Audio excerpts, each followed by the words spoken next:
Om Ajnanatimirandhasya Jnananjanishalaakaya Chakshurunmilitam Yena Tasmai Shri Gurave Namaha. Nama Om Vishnupadaya Krishna Presthaya Bhutale Srimate Bhaktivedanta Swamin Niti Namine. Namaste Saraswate Deve Gauravani Pracharine Nirvishesha Shunyavadi Paschatya Deshatarine. Jaya Shri Krishna Chaitanya Prabhu Nityananda Shri Advaita Gadadhara Srivasadi Gaura Bhakta Vrinda. Hare Krishna Krishna Krishna Hare Hare Hare Rama Rama Rama Hare Hare. Om Namo Bhagavate Vasudevaya Narayanam Namaskritya Naram Chaiva Narottamam Devim Saraswatim Vyasam Tato Jayam Mudirayet. In this session, we'll be discussing from the 36th verse and the 37th verse of the 15th chapter of the first canto of Srimad Bhagavatam. The 36th verse first. Yada mukundo bhagavan imam mahim jahau swatanva shravaniya satkatha tada ahar eva apratibuddha chetasam abhadra hetuhu kalir anvavartata. The meaning of this verse is, when the personality of Godhead, Lord Krishna, left this earthly planet in his self-same form, from that very day, Kali, who had already partially appeared, became fully manifest to create inauspicious conditions for those who are endowed with a poor fund of knowledge. So Krishna's departure from this world to his personal abode in his self-same form, not change of body. This difference has to be noted. In the Bhagavad Gita, Krishna says, death means change of body. Tatha dehantara praptihi dhirastatra na muhyati. Now here, Krishna is departing to his personal abode in the self-same form. He never changes his spiritual form. He never changes his spiritual form. So eternally he is the Lord. Eternally he has his form. Eternally he has everything. He has his energies, he has his paraphernalia, he has his name, he has his qualities, he has his activities, everything eternal. So this distinction should be understood between material name, material form, material paraphernalia, material activities, material possessions, material manifestation. Everything is temporary. Everything material is temporary.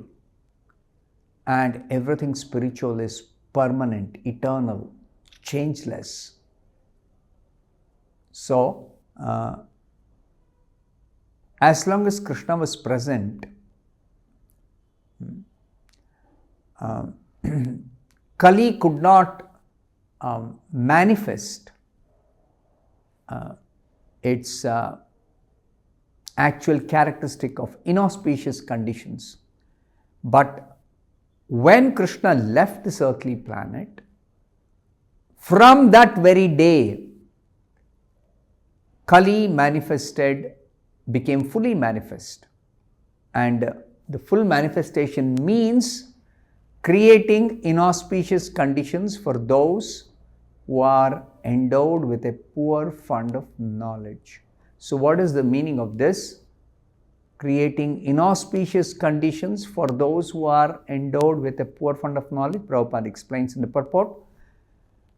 The influence of Kali can be enforced only upon those who are not fully developed in God consciousness. So, Kali, or for that matter, even the material modes of nature, cannot act upon those who are fully developed in God consciousness. Krishna says this in the Bhagavad Gita, Mam chayo avyabhicharena bhakti yogena sevate sagunan samatityaitan brahma bhuyaya kalpate. Those who are engaged in pure devotional service in an unfailing manner, they are always on the spiritual platform. Brahma bhuyaya kalpate, gunatita. They are above the three modes, above the influence of the three modes. And above the influence of three modes also means above the influence of Kali. Because Kali acts in the material atmosphere through the three gunas. So Srila Prabhupada says further, one can neutralize the effects of Kali by keeping oneself fully under the supreme care of the personality of Godhead. Actually, Krishna is our only protector, only maintainer, and we should take complete shelter of Krishna through the proper method. Our material methods will not work because Krishna is not a material personality. This material personality is a concoction, is a creation of the illusory energy, whereas Krishna's personality is beyond all material manifestations, is beyond illusion, is 100% reality, eternal reality. So take shelter of Krishna, who can give you permanent eternal protection.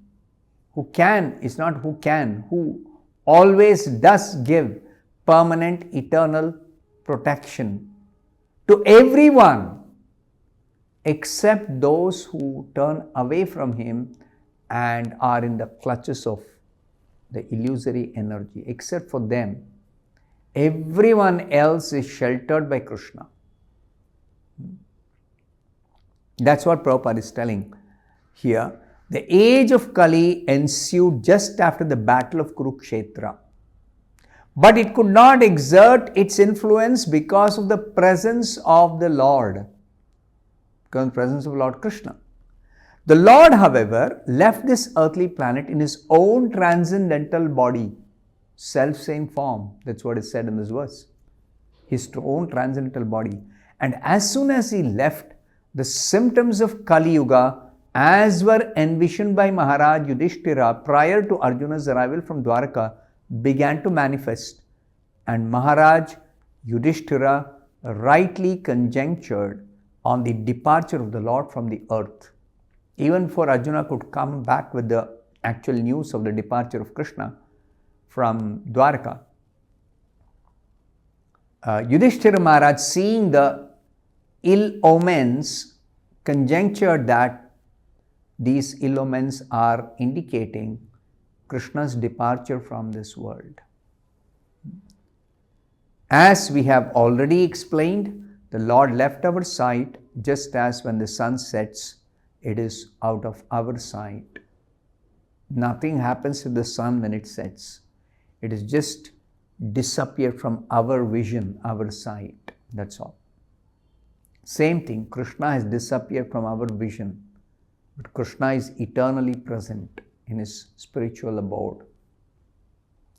The 37th verse, Yudhishtiras tat parisarpanam buddhaha purecha rashtracha grihe tathatmani vibhavya lobhanrita jihma himsa nadi adharma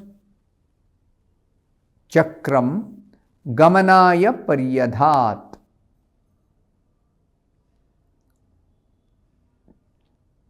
The meaning of this verse, 37th verse.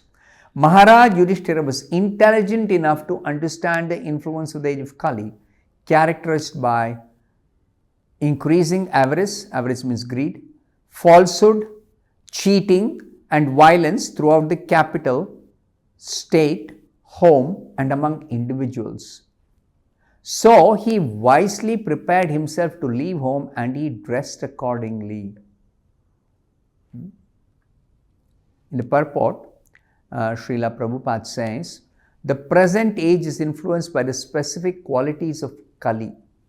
Since the days of the battle of Kurukshetra about 5,000 years ago, the influence of the age of Kali began manifesting, and from authentic scriptures it is learned that the age of Kali is still to run on for 427,000 years. If I were to put it in the form of lakhs, the total duration of Kali is 4,32,000. Out of which 5,000, if you deduct, what remains balance is 4,27,000 years.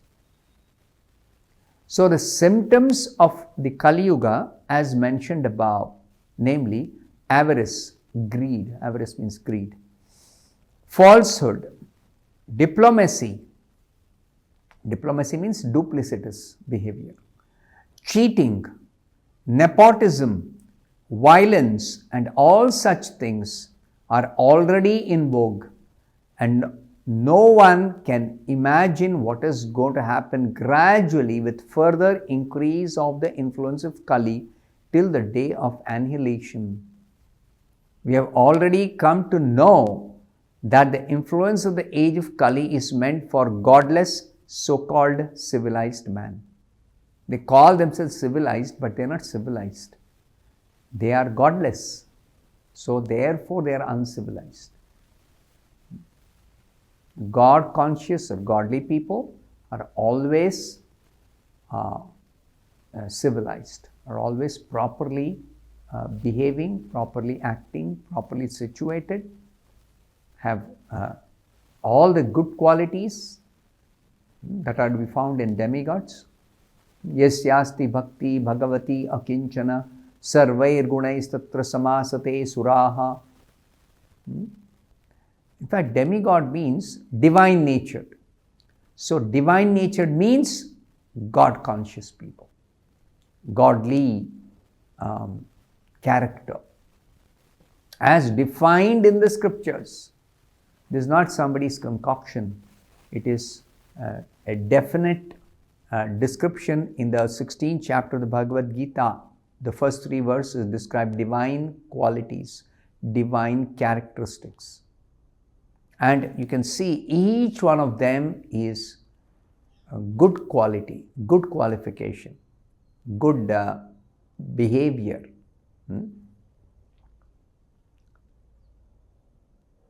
Those who are under the protection of the Lord have nothing to fear from this horrible age. Maharaj Yudhishthira was a great devotee of the Lord, and there was no necessity of his being afraid of the age of Kali. But he preferred to retire from active household life and prepare himself to go back home, back to Godhead. Yudhishthira is a pure devotee. So he doesn't have to actually do any preparation. He's always God conscious. So, but he wants to teach us, before death comes, one must retire from active household life, or one must retire from material activities, even if one is not a householder, even a brahmachari. Should retire from all material activities and prepare himself to go back home, back to God. So Yudhishthira Maharaj is setting the example for us. The Pandavas are eternal companions of the Lord, and therefore they are more interested in the company of the Lord than anything else. The eternal companions of the Lord always accompany the Lord in his mission in the material world. That's the meaning of eternal companions in this context. Besides that, being an ideal king, Maharaj Yudhishthira wanted to retire just to set an example for others. As soon as there is some young fellow to look after the household affairs, one should at once retire from family life to uplift oneself to spiritual realization. One should not rot in the dark well of household life, till one is dragged out by the will of Yamaraj. So this is a lesson we have to take from Yudhishthira Maharaj's behavior. Don't remain in household life till the end of life in the body. Before that, quit household life and make all preparations for going back home, back to Godhead. I'll stop here. Thank you very much. Hare Krishna.